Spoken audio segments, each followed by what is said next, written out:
હવે જ્યાં સુધી પ્રધાનમંત્રી આવાસ યોજનાની વાત છે કે જેમાં પ્રીવિયસલી જે યોજના હતી અને એમાં 2,67,000 રૂપિયા સુધી લોકોને સબસિડીનો બેનિફિટ મળતો, એમાં કેટલા બધા લોકોની અત્યારે એવી કમ્પ્લેન છે કે એમને XYZ રીઝનને કારણે સબસિડીનો બેનિફિટ મળેલ નથી.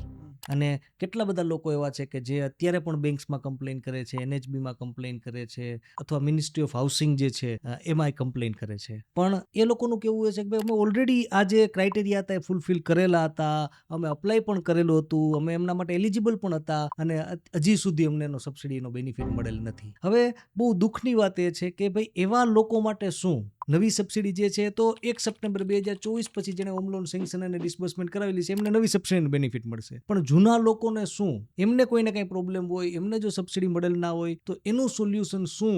એના રિલેટેડ ગવર્મેન્ટે કોઈ પણ ગાઈડલાઈન જારી કરેલ નથી. અને એને કારણે અત્યારે કેટલા બધા લોકો એવા છે કે જે દ્વિધાની સ્થિતિમાં છે, જેને ખબર નથી પડતી કે ભાઈને સબસિડી મળશે કે નહીં. અને ગવર્મેન્ટે જે તે સમયે એ પણ કીધેલું હતું કે જ્યાં સુધી તમને સબસિડી ના મળે ને ત્યાં સુધી તમે તમારી લોનને ટ્રાન્સફર ના કરી શકો. એટલે કેટલા બધા લોકો એવા પણ છે કે જે હાયર રેટ ઓફ ઇન્ટરેસ્ટ અત્યારે પોતાની બેંક અને NBFCમાં ચૂકવે છે.